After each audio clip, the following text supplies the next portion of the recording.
সাইয়্যিদিনা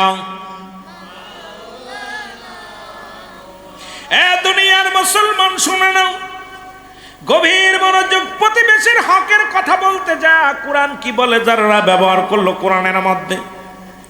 আপনারা সবাই নাম শুনেছেন আব্দুল্লাহ ইবনে মুবারক। নাম কি? আব্দুল্লাহ ইবনে মুবারক। খুব খেয়াল এইবার। আব্দুল্লাহ ইবনে মুবারক প্রতি বছর মদিনায় হজ করতে যায়, এক বছরও হজ কামায় দেয় নাই। যতবার ওনার জীবন দশায় প্রতি বছর মদিনায় হজ করতে যায়, রাসূলুল্লাহর রওজা জিয়ারত না করলে ভালো লাগে না।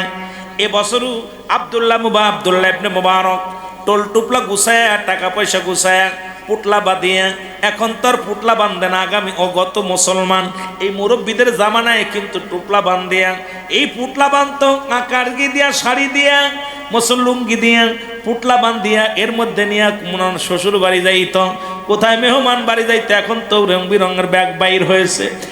যুবক বন্ধুরা, পুটলা বান্ধিয়া যখন রওনা দিছে, ছোট ছেলেটা ডাকতে বলে, আব্বু তুমি কোথায় যাও? আমি যাই মদিনায়, রাসূলুল্লাহর রওজা জিয়ারত করতে যায়। যুবকেরা গভীর মনোযোগ খেয়াল করবেন, আমি যাই মদিনায় রাসূলুল্লাহর রওজা জিয়ারত করব। ছেলে ডাকতে বলে, আব্বু তুমি মদিনায় যাও। ও আমার আব্বাজান, আমার তো গোস্ত পরানে চায়, আমার একটু গোস্ত খাইতে মন চায়, আমার একটু গোস্তর ব্যবস্থা করে দাও। বাবাই বলে, বাজান রে, আমি তো মদিনার দিকে রওনা দিছি, এখন গোস্ত আমি কই থেকে এনে দিব? কয়, বাবা গো, গোস্ত আমি ওই যে আসতেছিলাম, মক্তব থেকে লেখাপড়া করে আসতেছিলাম, আসার পথে দেখি পাশের বাড়িতে গোস্ত জবাই, গোস্ত রান্না করতেছে, এত ঘ্রাণ বাইর হয়েছে। এই ঘ্রাণ শুনিয়ে আমি সহ্য করতে পারি না, ওদের বাড়িতে গিয়েছিলাম, একটু গোস্ত চেয়েছিলাম, গোস্ত দেই নাই রে বাবা, আমারে গোস্ত দাও, তারপরে তুমি মদিনায় যাও। জোরে জোরে বলো আল্লাহু আকবার। অধিকাংশ মানুষ প্রতিবেশীর হক না আদায় করার কারণে জাহান্নামে যাবে, অধিকাংশ মানুষ জাহান্নামে নিক্ষেপ করা হবে প্রতিবেশীর হক না আদায় করার কারণে। যুবক শুনে নাও, এবার আব্দুল্লাহ ইবনে মুবারক দৌড়ায়া চলে গেলেন, কয় টুপলা থুয়া বাড়ি থেকে চলে গেলেন, সালাম দিলেন, আসসালামু আলাইকুম ইয়া হালাল বাইত, আসসালামু আলাইকুম ইয়া হালাল বাইত। ওয়ালাইকুম আসসালাম। ও ভাই মুবারক, আপনি আমার বাড়িতে আসছেন, আপনি হাজি মানুষ, আপনি বড়লোক মানুষ, আমার বাড়িতে আসলেন। ডাক দে কয়, ভাই রে, আগে বলো তোমাদের বাড়িতে কি গরুর গোস্ত আনছো? বলে হ্যাঁ। কয়, তোমাদের বাড়ি থেকে গরুর গোস্ত আনছো? বলে হ্যাঁ। বলে আমার ছেলে আইছিল কি? বলে হ্যাঁ। বলে আমার ছেলে গোস্ত চাইছিল কি? বলে হ্যাঁ। কেন দাও নাই? কয় দেন নাই। কয় না দিই নাই। এবারে ডাকতে বলে, ভাই আব্দুল্লাহ ইবনে মুবারক ডাকতে বলে, ভাই তুমি কি কোরআন পড়ো নাই? কোরআনের মধ্যে লেখা আছে যারা প্রতিবেশীর হক বিষয় যারা, তা সুতরাং তুমি গোস্ত রান্না করেছো। আমার দেশের অনেক ধনী, এই আমার দেশের অনেক ধনী বাজারে যাইয়া বড় বড় মাছ কেনে, বড় বড় মাছ কেনে, বড় বড় মুরগিগুলো কেনে। বাবারে গরিব শুধু তাকায় তাকায় দেখে আর কল্ল, তুমি আমারে গরিব বানাইছো। এই মাছ কেনার ক্ষমতা আমার নাই, এই গোস্ত কেনার ক্ষমতা আমারে দেও নাই। আল্লাহর কসম, তোর সারা জীবনের নামাজ বরবাদ, সারা জীবনের ইবাদত বরবাদ। এই জন্য মুসলমান, যখন প্রতিবেশীরা দিতে না পারবা, বাজার যখন করবা গোপনে করবা, ওই গোপনে কিনিয়া বাজারটা তুমি লুকায় নিয়ে আসবা বাড়ি, রান্না করবা এমন কায়দায়, যদি প্রতিবেশীরে খাওয়াইতে না পারো, রান্না করবে এমন ভাবে ঢেকে রান্না করবা যেন প্রতিবেশীর নাকে না যায়। এক বাড়ি গোস্ত রান্না করে 15 বাড়ি শোনা যায়, নাকে শোনা যায়। ওই গরিব রিক্সা চালক, আল্লাহ 1 কেজি গোস্তের দাম 1000 টাকা, ইনকাম করি 500 টাকা, গোস্ত কিনতে পারলাম না। হাইউতাজ বলে যখনই ডাক দিবে, আপনার সব ইবাদত বরবাদ হয়ে যাবে। এই জন্য মুসলমান, আমার দেশে অনেক টাকাওয়ালা, অনেক আলেমদেরও দেখেছি, অনেক মৌলবী, অনেক ইমামরাও দেখি বাজার করে ঝুলাইতে ঝুলাইতে আনো, অনেক গরিবের নজরে পড়ে যায়। এই গরিব টাকা দেখার ডাক দেখ আল্লাহ, ওই বাজারের বড় রুইটা কিনলো ইমাম সাহেব, ওই বাজারের বড় ইলিশটা কিনলো মোল্লা সাহেব। আল্লাহ তুমি আমারে গরিব বানাইছো, ওই আষ্টে কিনার মতো ক্ষমতা আমার নাই।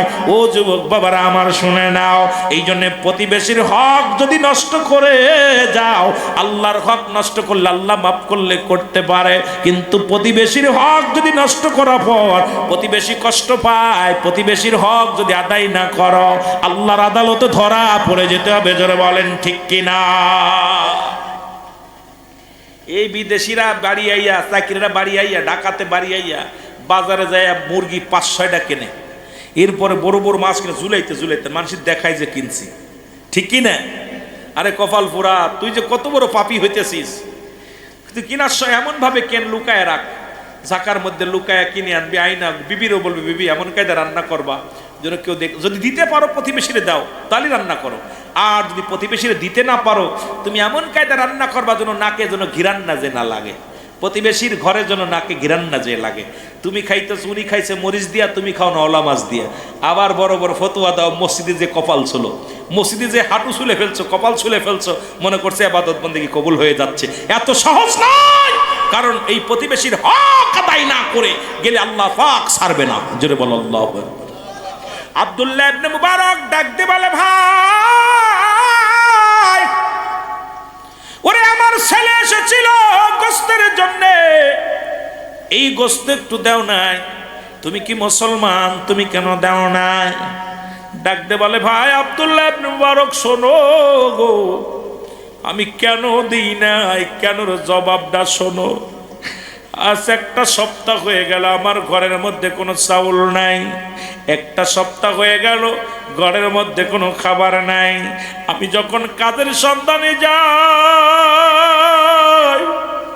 আমার ছোট ছোট মাসুম বাচ্চারা কেঁদে কেঁদে বুকটা বাসায় ডাকতে বলে, আব্বু আজকে যদি খাবার না আনো বাবা গো মারা যাব, বাবা গো আর সহ্য করতে পারি না, সারাদিন ঘুরি কোনো কাজ পাই না, কাজের সন্ধানও পাই না, আমার সন্তানেরা না খেয়ে আছে, খাবার খাইতে পারি না। আজকে যখন বাজারে যাইতেছিলাম, আমার ছোট ছেলেটার সামনে যে ডাকতে বলে, আব্বু আব্বু রে আর পারবো না, হয়তো মারা যাব, আব্বু আব্বু গো হয়তো খোদার যন্ত্রণা সহ্য করতে না পেরে মারা যাব, আর সহ্য করতে পারি না বাবা গো, আজ যদি খানা না নিয়ে, আজ যদি খানা না নিয়ে বাড়ি ফেরো গো বাবা, হয়তো এসে তোমার সোনা মানিকরা দেখতে পাবে না, হয়তো তোমার কলিজার টুকরা আর ফিরে পাবে না। আমি বাজারে গেলাম, বাজারে কোনো কাজ পালাম না, বাজারে যায় কোনো মানুষ আমারে কাম দিল না। আমি স্বর্ণ ব্যাগটা নিয়ে যখন পথ দিয়ে ফিরতে চেলাম, দেখি রে আমার সন্তানের কান্না, আমি বাবা হয়ে আমার সন্তানের কান্না আমি সইতে পারি রে, আমার সন্তানের ওই কান্না যদি আমার ভিতরটা কান্দায় রে, আমার ওই মাসুম বাচ্চার করুণ কান্নাটা আমার হৃদয়ের ভিতরে লাগছে রে। ভাই আব্দুল্লাহ ইবনে মুবারক কোনো কাজ পাইলাম না, শূন্য ব্যাগটা নিয়ে যখন বাড়ির দিকে আসতেছিল, দেখি একটা গরু মরে পড়ে আছে, আর ওই মরা গরুর গোস্ত কুকুর শিয়ালে বাক করে খায়। আমি গরু ছাগল কুকুর শিয়াল গুলো খেদায়া, ওই কুকুর শিয়াল খেদায়া মরা গরুর গোস্ত কেটে আনে আমার সন্তানদের খাওয়াইছি। এই জন্য আপনার সন্তানদের আমি দিই নাই, কারণ আমার সন্তানের একটা সপ্তাহ না খেয়ে আছে, ওই বাঁচানোর জন্য আমি মরা গরুর গোস্ত খাওয়াইলাম, এই জন্য আমি আপনার সন্তানের দিতে পারি নাই। এ ভাই আব্দুল্লাহ ইবনে মুবারক, এর জন্য যদি ভুল হয়ে যায়, এর জন্য যদি অন্যায় হয়ে যায়, আমাকে মাফ করে দিয়ে। আব্দুল্লাহ ইবনে মুবারক ডাকতে বলে, ভাই প্রতিবেশীরা দাঁড়াও, আমার দেশের অনেক হাজি মক্কায় যায় বছর উমরা করেছে, তারা চিন্তা করছে মক্কায় যা যদি এতে কাপ করি সব বেশি, অথচ বাড়ির পাশের একজন একটা খেজুর পায় না ইফতার করার জন্যে। এমনও আছে বাড়ির পাশে প্রতিবেশী একটা ছোলাও নেয়, দেখা যায় ও মুসলমান পান্তা ভাত খেয়ে রোজা আছে। আমার দেশের এমনও গরিব আছে এমন ধনী আছে, ধনীরা মদিনায় হজ করতে গেছে, উমরা বারবার করতে যায়, প্রতিবেশী না খেয়ে আছে, প্রতিবেশীর পেটে খাবার নাই। হাজী সাহেব আল্লাহর দরবারে কি জবাব দিবি রে? রব্বি কারিমের কাছে কি জবাব দিবি? আব্দুল্লাহ ইবনে মুবারক ডাকতে বলে, ভাই দাঁড়াও, একটু দাঁড়াও, আমি আসি। বাড়িতে চলে গেলেন, যাইয়া টোল টোপলা নিয়ে চাউল ডাউল নিয়ে মাথায় করে দৌড়ে আসলেন।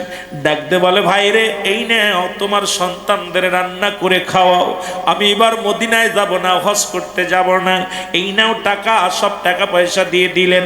মাঝি ভাইয়েরা হজ করতে মক্কায় চলে গেলেন।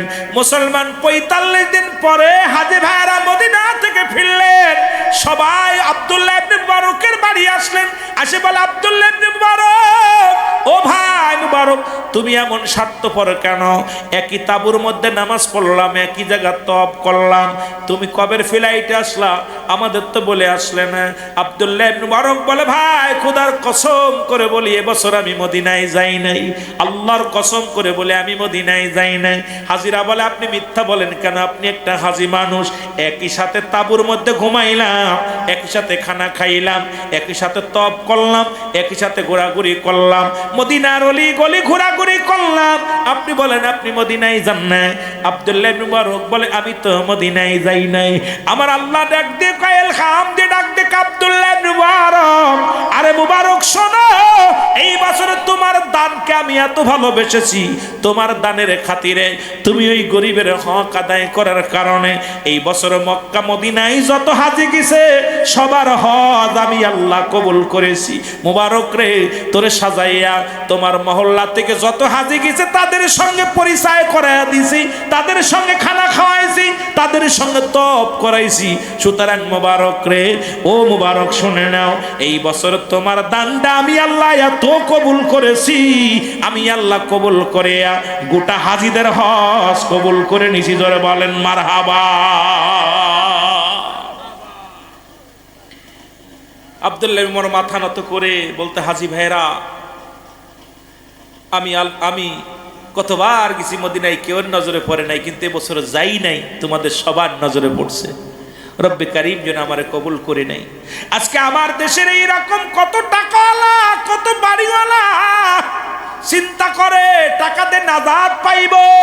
ওরে গরিবের হাদারি, গরিবের কষ্ট, গরিবের দুঃখ বোঝে না। আল্লাহ নিজে কল কাসিম হাবিবুল্লাহ, দিন মজুরি মেহনতকারীর আল্লাহর বন্ধু। এই পৃথিবীর মধ্যে মুসলমান এই গরিব মানুষের হক, ওই প্রতিবেশীর হকগুলো আদায় করবা। আল্লাহ আমাদের বোঝার জন্য তৌফিক দান করে। 5 ওয়াক্ত সালাত আদায় করবা, পিতামাতার খেদমত করবা। ও যুবক শুনে নাও, শুনে নাও, আমি আপনাদেরকে বলে যাই, 3 শ্রেণী মানুষের দোয়া কবুল হয় না।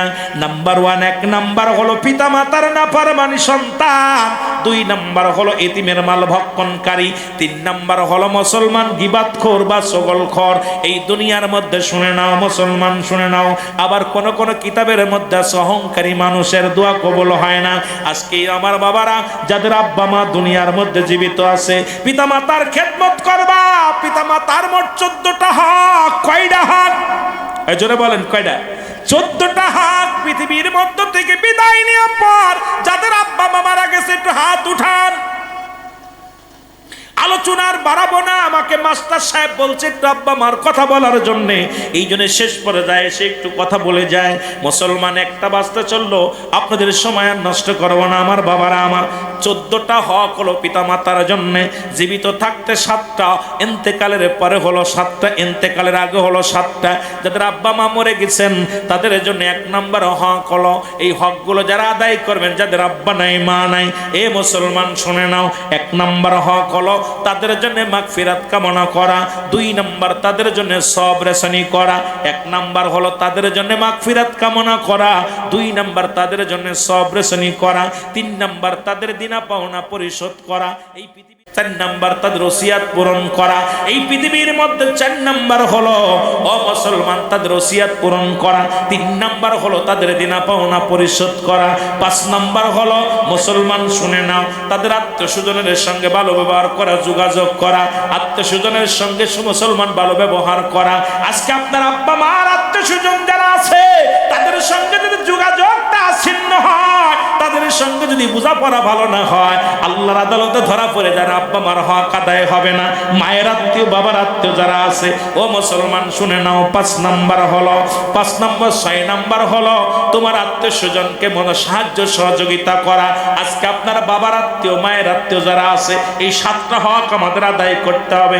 6 নাম্বার হক হলো আপনার আব্বা মা, আপনার মায়ের আত্মীয় বাবার আত্মীয় যারা আছে, আপনি তাদের সাহায্য সহযোগিতা করবেন, তাদের খোঁজখবর নেবেন, তাদের সঙ্গে সুন্দর ব্যবহার করবেন, তাদের সঙ্গে সুন্দর আলাপ করবেন। 7 নাম্বার হলো পিতা মাতার কবরটা সময় করে বেশি বেশি করে জিয়ারত করতে হবে। জোরে জোরে চিল্লায় বলা যাবে না মারহাবা। মাস্টার সাহেব আমার বারবার বলছে, হুজুর একটু ওয়াজটা, আমি দেখলাম ও পিতা মাতার ওয়াজ করছে। যেহেতু ওয়াজ করতে গেলে বাবারে কত আলোচনার দরকার, আপনাদেরকে নিয়ে 2-4 ঘন্টা আলোচনা করে আপনাকে পরাণ ভরানো সম্ভব না। কয়টা হক? 7টা। কয়টা? 7টা ইন্তেকালের পর। নাম্বার 1, তাদের জন্য মাগফিরাত কামনা করতে হবে। 2 নাম্বার, তাদের সওয়াব রেসানি করতে হবে, সওয়াব রেসানি করা। 3 নাম্বার, তারা দিনাদায়ক থাকলে এগুলো পরিশোধ করতে হবে। দিনাদায়ক থাকলে এগুলো, আমাদের দেশে অনেক যুবক আছে বাপের লাশ মাল লাশ সামনে মাফ চায়। মানুষ তো সমাজের মধ্যে, তুমি তোমার ভাইয়ের কাদের সাথে চলাফেরা ছিল, মার কার সাথে চলাফেরা ছিল, এগুলো দেখে দেখে খোঁজ নিয়ে গোপনে গোপনে পরিশোধ করবা। মার সামনে অপমানি করা, লজ্জা দিও যে আমার আব্বারে মাফ করে। তোর বাপ কি করছে, মাপ চাস? তোর বাবার মাপ চাস? বাবারে ছোট করা, বাপ মায়ের দিনাদায়ক পরিশোধ করা। 4 নাম্বার হলো 4 নাম্বার হলো ওসিয়াত, শরিয়াত মোতাবেক ওসিয়াত করে গেছে, ওসিয়াতগুলো পুরা করা। শরিয়াত মোতাবেক ওসিয়াত। আবার অনেক আব্বা মা হয়তো মরার আগে বলে, তুই একটা মন্দির বানায় দিস, খবরদার, যা যাবে না। জিনা করিস, চুরি করিস, এগুলো করা যাবে না। শরিয়াত মোতাবেক যে ওসিয়াতগুলো করলে এগুলো পালন করতে হবে।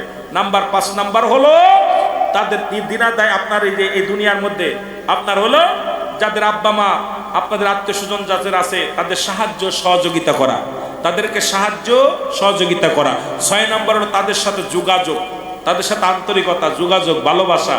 মায়ের আত্মীয়, চাচা আছে, দেখা চাচা আছে, খালু আছে, ফুফু আছে, এই দিয়ে বাবার আত্মীয়, ভাইয়ের আত্মীয়, মার আত্মীয়, বাবার আত্মীয় স্বজন যারা আছে, তাদের সঙ্গে গুড সম্পর্ক, ভালো সম্পর্ক, তাদের সঙ্গে ভালো ব্যবহার করলে কবরে শান্তি পায়, ভালো পায়, শান্তি পায় কবরের মধ্যে তারা।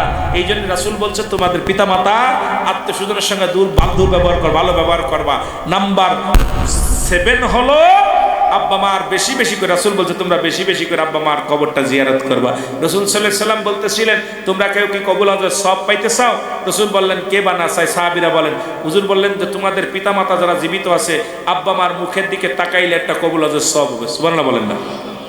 বাপ মার মুখের দিকে তাকাইছেন, খালি আব্বার মুখের দিকে তাকাইছেন, মার মুখের দিকে তাকাইছেন। কোন কোন কিতাবে আসছে আব্বা মার সালাম দিবেন, আসসালামু আলাইকুম মা, আসসালামু আলাইকুম বাবা, তোমার আমল নামে একটা কবুল হজের সওয়াব লেখা হয়ে যাবে। সাহাবীরা বলে, হুজুর এই কাজটা যদি বেশি করি, কয় যতবার করবা ততবার সওয়াব। একবার আব্বা মার মুখের দিকে শুধু মায়ের নজরে তাকাবেন, তাকাবেন সুন্দরভাবে, একটা করে কবুল হজের সওয়াব লেখা হয়ে যাবে। কিন্তু সাহাবীরা বলে, ইয়া রাসূলুল্লাহ, আমাদের তো আব্বা নাই মা নাই। আমার নবীজি কয়, সাহাবীরা, আমারও তো আব্বা নাই মা নাই। আল্লাহ পাক ডাকতে বলে, জিবরিল আমার হাবিবরে জানাই দিয়ে আসো, যাদের আব্বা নাই মা নাই তারা যেন এইভাবে দোয়া করে, রব্বির রহমহুমা